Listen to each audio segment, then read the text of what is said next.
अस्सलाम वालेकुम।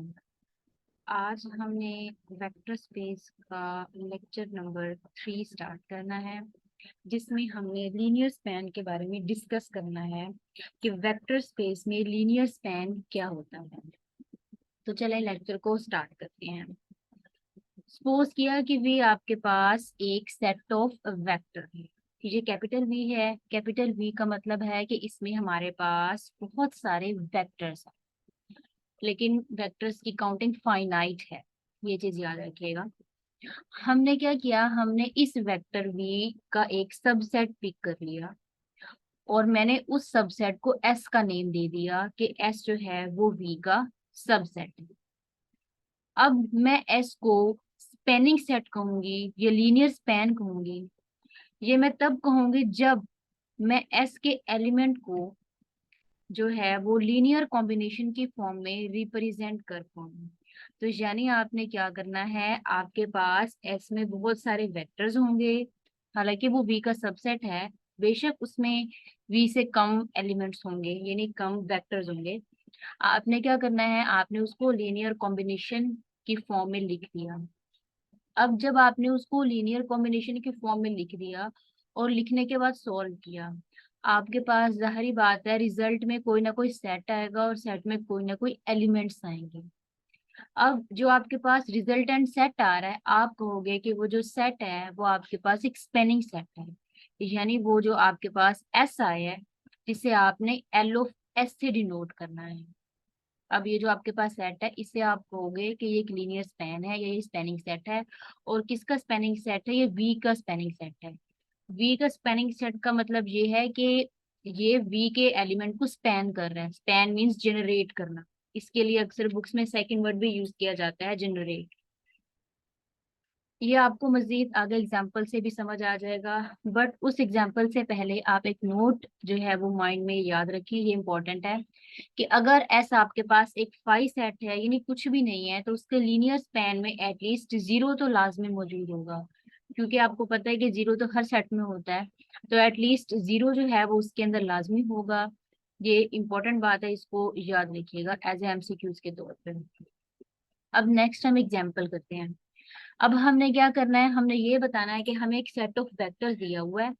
वेक्टर जो है वो 2 3 4 है, और जो स्पेस है पूरी वो R³ है। हमने ये कहना है कि ये जो W है ये स्पैंड हो रहा है इस वेक्टर के जरिए।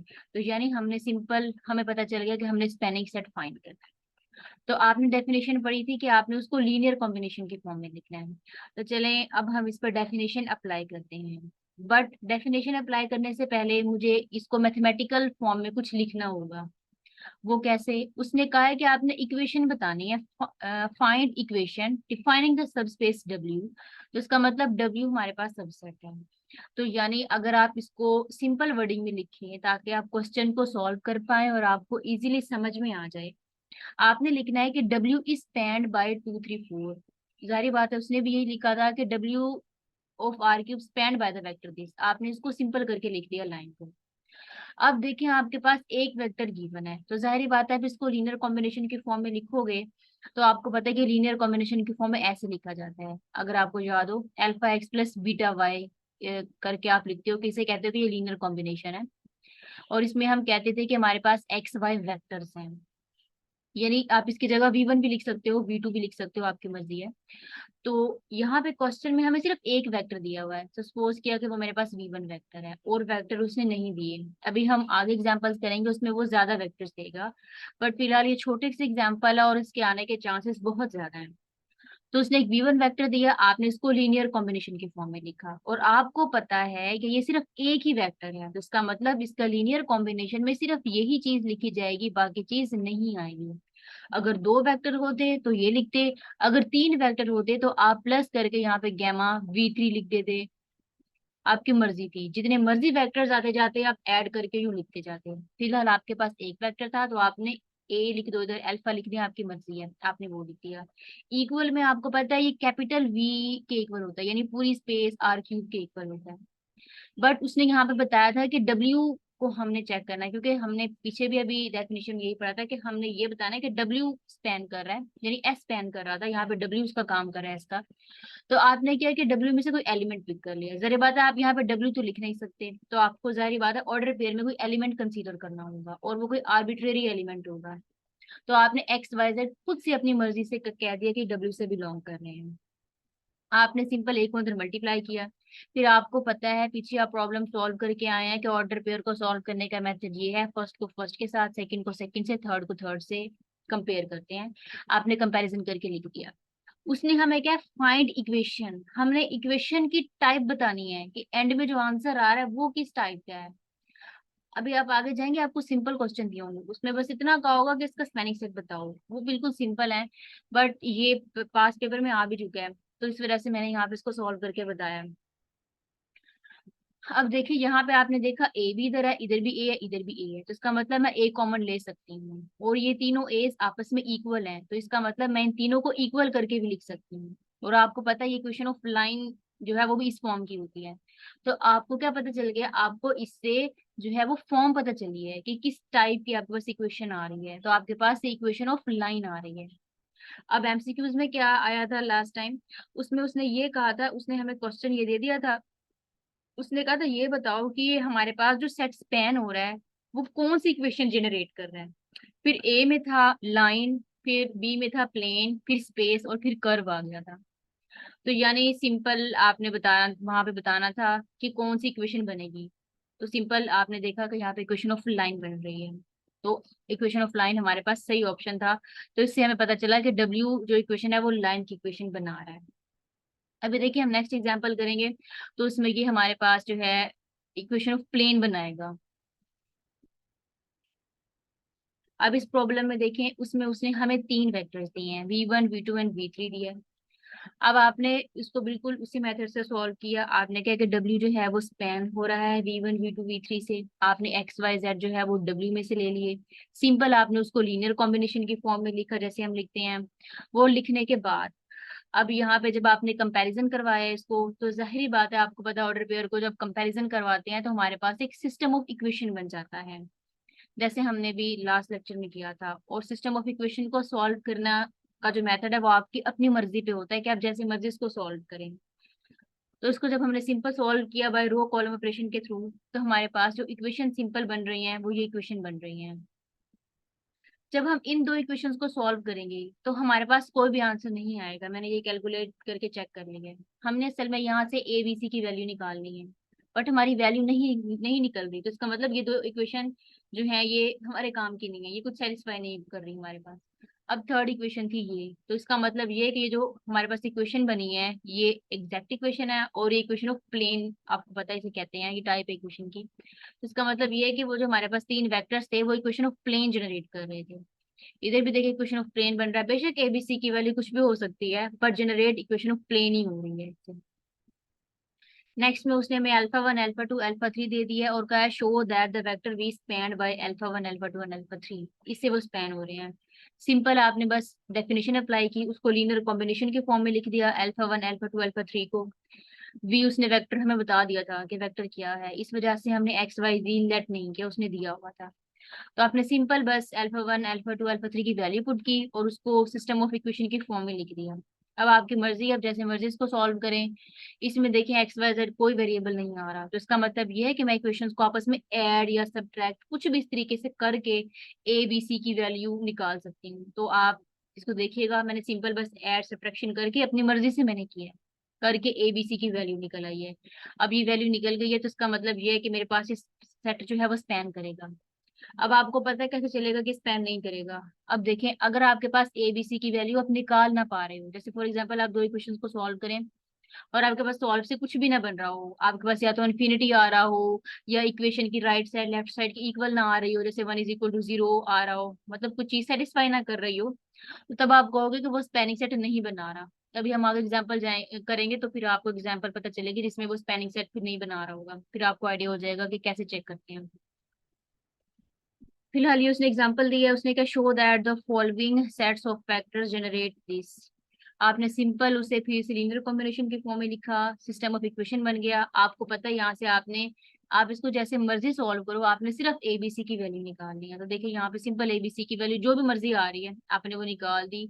निकालने के बाद आपकी मर्जी होती है कि आप दोबारा से जो आपने ओरिजिनल इक्वेशन बनाई थी उसमें पुट करो या ना करो, आपकी मर्जी है। बट सिंपल आप बस इतना आपने बताना है कि ए बी सी की वैल्यू कुछ ना कुछ निकल आती है, इक्वेशन की लेफ्ट साइड राइट साइड के इक्वल होती है, कहीं पे भी फंक्शन हमारा अनडिफाइंड नहीं होता। तो सिंपल आपने ये पहले भी किया होगा, आप लोग जारी बात है वेक्टर स्पेस पढ़ के आए हैं, तो वहां पे आपने काफी लेंथी मेथड से स्पेनिंग सेट वगैरह निकालना सीखा होगा। अभी जब हम इसके एमसीक्यूज करेंगे तब एमसीक्यूज में वैसे शॉर्ट ही पूछते हैं, वो मोस्टली टू वर्ड रिपेयर का देते हैं क्योंकि उसको पता है कि सॉल्व करना थोड़ा सा मुश्किल है और बताना कि गिवन सेट स्पेनिंग सेट है कि नहीं है थोड़ा सा मुश्किल हो जाता है। अब इसमें भी उसने डिफरेंट वेक्टर्स दे दिए हैं, आपने सिंपल इसको जो है वो लीनियर कॉम्बिनेशन की फॉर्म में लिख दिया। लिखने के बाद आपने ए बी सी की वैल्यू निकाल ली, जैसे आपकी मर्जी है वैसे वैल्यू निकाल लें आप। कोई ना कोई वैल्यू निकल आई, ये देखें सी की है ये ए की है, अपनी मर्जी से ही मैंने ऐड सब्ट्रैक्ट किया है। बस ये मैंने देखा कि जब मैंने ए बी सी की वैल्यू निकाली है तो यहाँ पे मेरे पास ए बी सी नहीं आना चाहिए, यानी एक्स वाई जेड आ जाए वो तो वेरिएबल है, बट जिसकी वैल्यू मैं निकाल रही हूँ एबीसी की वो इसके अंदर इंक्लूड नहीं होना चाहिए। देखिए यहाँ पर भी कहीं पे भी एबीसी नहीं है, इसके अंदर भी नहीं है, ऊपर भी कहीं नहीं है। तो बस आपने इस चीज का ध्यान रखना है। और फॉर एग्जाम्पल अगर आप सॉल्व करते हो और कहीं पे अंदर एबीसी आ जाए और आप जो मर्जी कर लो वो कहीं नहीं जा रहा, अंदर ही रह रहा है, जितनी मर्जी बार सॉल्व करो, तब इसका मतलब ये है कि वो सिस्टम जो है वो स्पैन नहीं कर रहा, यानी वो सेट स्पैनिंग सेट नहीं है। अब नेक्स्ट में उसने हमें एक एस वेक्टर दे दिया है और क्या है कि स्पैन करता है आर क्यूब को। सिंपल आपने जो है इसको उसी मेथड से हल किया, इसका लीनियर कॉम्बिनेशन बनाया, इसको सिस्टम ऑफ इक्वेशन में लिख दिया। जब सिस्टम ऑफ इक्वेशन में लिखा, देखें इसमें अब यही प्रॉब्लम होती है इस एग्जाम्पल में कि जब हम सॉल्व करते हैं तो आप इनको जब आपस में ऐड वगैरह करोगे तो ए बी सी की वैल्यू अलग नहीं होती, बिल्कुल भी अलग नहीं हो रही। जैसे ऊपर मैंने बताया था कि ए की वैल्यू के जब आप निकालते हो तो बी सी अंदर यूज नहीं होना चाहिए, बट यहाँ पे जब आप करोगे तो आपके पास अंदर आएगा, सेपरेट नहीं होगा, जिससे आपको पता चल जाएगा कि आर क्यूब जो है वो स्पैन नहीं कर रहा है उसको। तो आप सिंपल बता सकते हो कि वो स्पैनिंग सेट नहीं है। अब नेक्स्ट ये थ्योरम्स हैं कुछ, ये इंपॉर्टेंट है और आपको पता भी है कि ये काफी बार एमसीक्यूज में आ जाते हैं, और पीपीएससी में जब लास्ट टाइम हुआ था उसमें इसमें से दो तीन एमसीक्यूज आए हुए थे, अगर आपने पास्ट पेपर देखे होंगे आपको याद होगा। बस उसने आई थिंक सेम ही दिया हुआ था, चेंज वेरिएबल नहीं किया था। अब अगर S1 S2 आपके पास सबसेट्स हैं V के, तो जाहिर बात है अगर S1 सबसेट है S2 का तो linear span of S1 subset होगा हमेशा लीनियर स्पैन ऑफ S2 का, यानी इसमें एलिमेंट्स कम होंगे इसमें हमेशा ज्यादा होंगे, ये इक्वल भी हो सकते हैं। और अगर हम यूनियन करते हैं दो लीनियर स्पैन की तो इक्वल होता है उसके सम के, यानी आपने देखा कि जब हमने सेपरेट किया तो यूनियन की जगह हटा के प्लस लिख दिया। तो वो कहना चाह रहा है अगर आप यूनियन का काम करो या ऐड करो दोनों का मतलब सेम होता है। तो इसको समझाने के लिए मैंने खुद से ही अपनी तरफ से लिखा हुआ है। हालांकि वैसे इसका प्रूफ है बुक वगैरह में अगर आप देखें, तो मैंने जारी बात है हमारा प्रूफ से लिंक नहीं है, आपको स्टेटमेंट याद होनी चाहिए किसी हिंट के जरिए। तो मैंने वैसे समझाने के लिए लिख दिया कि सपोज किया S1 अगर हम मैंने 10 ले लिया, ये मैंने छोटी सी एग्जांपल ली है ताकि आपको जल्दी समझ में आ जाए। तो S1 जो है वो मैंने 10 ले लिया, S2 मैंने 0 लिया। अब मैंने इसका भी लीनियर स्पैन फाइंड किया, इसका भी लीनियर स्पैन फाइंड किया, क्योंकि मैंने राइट साइड को लेफ्ट के इक्वल दिखाना है। तो मैंने जब S1 का लीनियर स्पैन फाइंड किया तो मुझे पता है कि S1 में 10 है और 10 को मैंने लीनियर कॉम्बिनेशन की फॉर्म में लिखना है। तो जब मैंने इसको लीनियर कॉम्बिनेशन की फॉर्म में लिखा तो आपको पता है सिंपल आपने कोई बस वेरिएबल ही ऐड करना है, अल्फा बीटा जो मर्जी ले लें। मैंने यहाँ पे के ले लिया वेरिएबल और मैंने कहा के आर से बिलोंग कर रहा है, आर मीन्स कोई फील्ड है, मेरी फील्ड यहाँ पे उसने बस आर यूज की हुई है। तो सिंपल बस मैंने लिख दिया। और S2 का भी जब मैंने लीनियर कॉम्बिनेशन बनाया तो मैंने इसके लिए एक और वेरिएबल एल यूज कर लिया। जाहिर बात है एक वेक्टर है तो लीनियर कॉम्बिनेशन में जस्ट एक ही वेरिएबल आता जाएगा, तो सिंपल मैंने ये लिख दिया। फिर मैंने क्या किया, सिंपल इन दोनों को जब ऐड किया, और आपको पता है इसको जब इसके अंदर ऐड करेंगे तो फर्स्ट फर्स्ट में हमेशा ऐड होता है और सेकंड सेकंड में ऐड होता है। तो देखिए ऐड किया तो मेरे पास के एल आ गया, इसका मतलब ये है कि मैंने ये साइड का आंसर निकाल दिया। अब जब मैंने इसका आंसर निकालना है वो इसके इक्वल होना चाहिए राइट साइड के।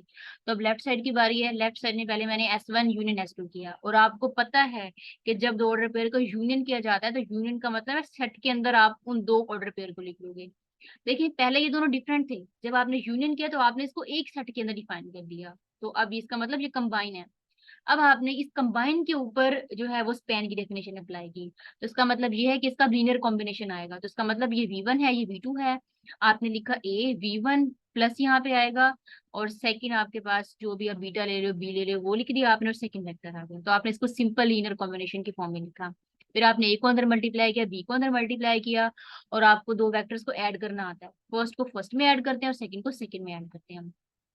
तो जब आपने ऐड किया ए भी आ गया, तो इसका मतलब ये है कि ये दो इक्वल ही हैं। बेशक के एल कोई नंबर है, देखिए के भी रियल नंबर है, एल भी रियल नंबर है, हमें नहीं पता ये क्या चीज है, मतलब कोई ना कोई नंबर आ रहा है।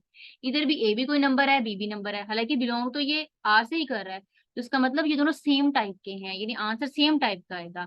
तो इसका मतलब दोनों ये जो साइड्स है हमारे पास इक्वल साइड्स हैं। तो इससे आपको समझ आ गया होगा कि कैसे यूनियन एडिशन के इक्वल होता है। और दूसरा ये हिंट याद रखिएगा कि डबल लीनियर स्पैन जो होता है वो सिंगल लीनियर स्पैन के इक्वल होता है। इसके लिए भी सेम आपने यही मेथड यूज किया, मैंने खुद से कोई एस1 ले लिया, मैंने उसका जो है वो लीनियर स्पैन फर्स्ट टाइम लिया, तो सिंपल मैंने इसको ऐसे कॉम्बिनेशन की फॉर्म में लिख लिया। फिर जब मैंने दोबारा इसका लीनियर स्पैन लिया, तो आपको पता है दोबारा लेने से क्या होगा, एक और कोई आप ऐड कर दोगे, यहाँ पे कोई और फील्ड ले लोगे, जैसे यहाँ पे मैंने एल ले लिया अपनी मर्जी से, आप अल्फा बीटा जो मर्जी लोगे, एक और ऐड हो जाएगा। सिमिलरली अगर मैं एक और बार इसका लीनियर स्पैन लूं, तो जाहिर बात है लीनियर कॉम्बिनेशन एक वेक्टर का क्या बनेगा, दोबारा से कोई यहाँ पे कांस्टेंट आ जाएगा, तो यहाँ पे बेशक मैं एम ले लेती हूँ, खुद से आप बेशक एम लिखने जो मर्जी लिख दें, जितने भी हम लिख सकते हैं हमारी मर्जी है। अगर मैं इसका चौथी बार लूंगी, फिर चौथा एक और कोई नंबर आ जाएगा, और आपको पता है कि जब दो नंबर्स को मल्टीप्लाई करेंगे या तीन नंबर्स को मल्टीप्लाई करेंगे, तो नंबर तो रियल नंबर में से ही बिलोंग करेगा। तो इसका मतलब यह है कि सबका जो आंसर रहेगा वो कोई ना कोई नंबर होगा और वो रियल नंबर से बिलोंग करेगा। तो इससे मुझे पता चला कि ये जो मेरे पास क्वेश्चन 1 और 2 है ये इक्वल ही है, क्योंकि के भी कोई रियल नंबर से बिलोंग करेगा, और एल और के को भी जब मल्टीप्लाई करूं तो वो भी रियल नंबर से बिलोंग करेगा, टाइप दोनों की सेम आएगी। तो इसका मतलब ये दोनों इक्वेशंस इक्वल है। सिमिलरली अगर मैं यहाँ पे 3 एल दे दूं, 4 एल दे दूं, 5 एल दे दूं, तब भी ये हमेशा सिंगल एल के इक्वल हो। ये चीज याद रखिएगा, आगे एमसीक्यूज में आ सकती है पूछने के तौर पे, तो उसको आपने बस याद रखना, जितनी बार मर्जी एल आ जाए सिंगल एल के ही इक्वल होगा। नेक्स्ट में थ्योरम है कि अगर W आपके पास सब स्पेस है, तो linear of W is equal to W होता है। एंड कन्वर्सली, कन्वर्सली का मतलब है यहाँ पे इफ एंड ओनली आ जाएगा, कि अगर हम सब स्पेस लेके चलें तो ये चीज इक्वल है, ये चीज आ जाएगी, अगर ये लेके चलेंगे तो सब स्पेस आ जाएगा। तो इसके लिए भी मैंने खुद से ये प्रूव किया, अदरवाइज इसका अलग से सेपरेट प्रूफ है, बट मैंने ये समझाने के लिए ताकि आपको याद रह जाए कि कैसे इक्वल होता है। खुद से मैंने कोई W ले लिया, मैंने कहा W जो है वो A0 टाइप का है। अब मैंने सिंपल इसका जो है वो LW लीनियर स्पान ले लिया, आपको पता है लीनियर स्पैन में इसको ऐसे लिखते हैं KA0, यानी लीनियर कॉम्बिनेशन के फॉर्म में लिखते हैं। तो अब मैंने सिंपल के को अंदर मल्टीप्लाई किया, आपने खुद देखा कि जब आप के को ए से मल्टीप्लाई करोगे वही वाली ऊपर वाली बात है, फिर से कोई रियल नंबर आएगा। तो इसका मतलब ये इसकी टाइप और इसकी टाइप सेम ही है, इधर एलिमेंट है, इधर भी कोई एलिमेंट है, इधर जीरो है, इधर जीरो है। हाँ, अगर इधर मेरा आंसर में आ जाता जीरो, तो तब ये दोनों फिर जो टाइप है ये डिफरेंट होनी थी, फिर सेम नहीं होनी थी, लेकिन फिलहाल तो सेम है, क्योंकि फर्स्ट में कोई एलिमेंट है और सेकंड की पोजीशन पे जीरो है, उसका मतलब दोनों सेम टाइप के हैं। तो यानी LW जो मैंने लीनियर स्पैन W का निकाला है वो सिंगल W के इक्वल है। कन्वर्सली पार्ट में अब आप क्या ये लेके चलोगे और आपने सब स्पेस प्रूफ करना है, तो सब स्पेस प्रूफ करने के लिए आपको डेफिनेशन याद है सब स्पेस की, कि सब स्पेस प्रूफ कैसे करते हैं। Alpha X plus beta Y अगर W से बिलोंग कर जाए तो हम कहते हैं कि W हमारी सब स्पेस बन रही है। ये सिंपल मैंने बस सब स्पेस की डेफिनेशन लिखी है, अब आपने ये डेफिनेशन अप्लाई करनी है। तो आपने खुद से कोई W ले लिया और उसका LW भी फाइंड कर लिया। अब आपने ये करना है, इसके ऊपर अप्लाई करना है सब स्पेस की डेफिनेशन। तो सब स्पेस को मैंने उस तरीके से लिख दिया, अल्फा लिया, वेक्टर मेरे पास क्या था, KA0 था, सेकंड वेक्टर नहीं था इसलिए मैंने जीरो लिखा, वैसे बुक में यहाँ कुछ भी नहीं लिखा हुआ, बट मैंने इसलिए लिखा ताकि आपको पता चल जाए कि सेकंड वेक्टर नहीं है, तो इस वजह से जीरो है। फिर उसके बाद आपने देखा कि ये एलिमेंट जो है ये भी W से बिलोंग करेगा, क्यों, क्योंकि जब तीन नंबर्स को मल्टीप्लाई करूंगी जहरी बात है आंसर तो रियल नंबर में से बिलोंग करेगा, बेशक यहाँ 4 5 6 7 जितने मर्जी नंबर आ जाए, टाइप इसकी W से ही बिलोंग करेगी, आएगा तो आंसर रियल नंबर ही। तो इससे मुझे पता चला कि ये मेरे पास सब स्पेस है।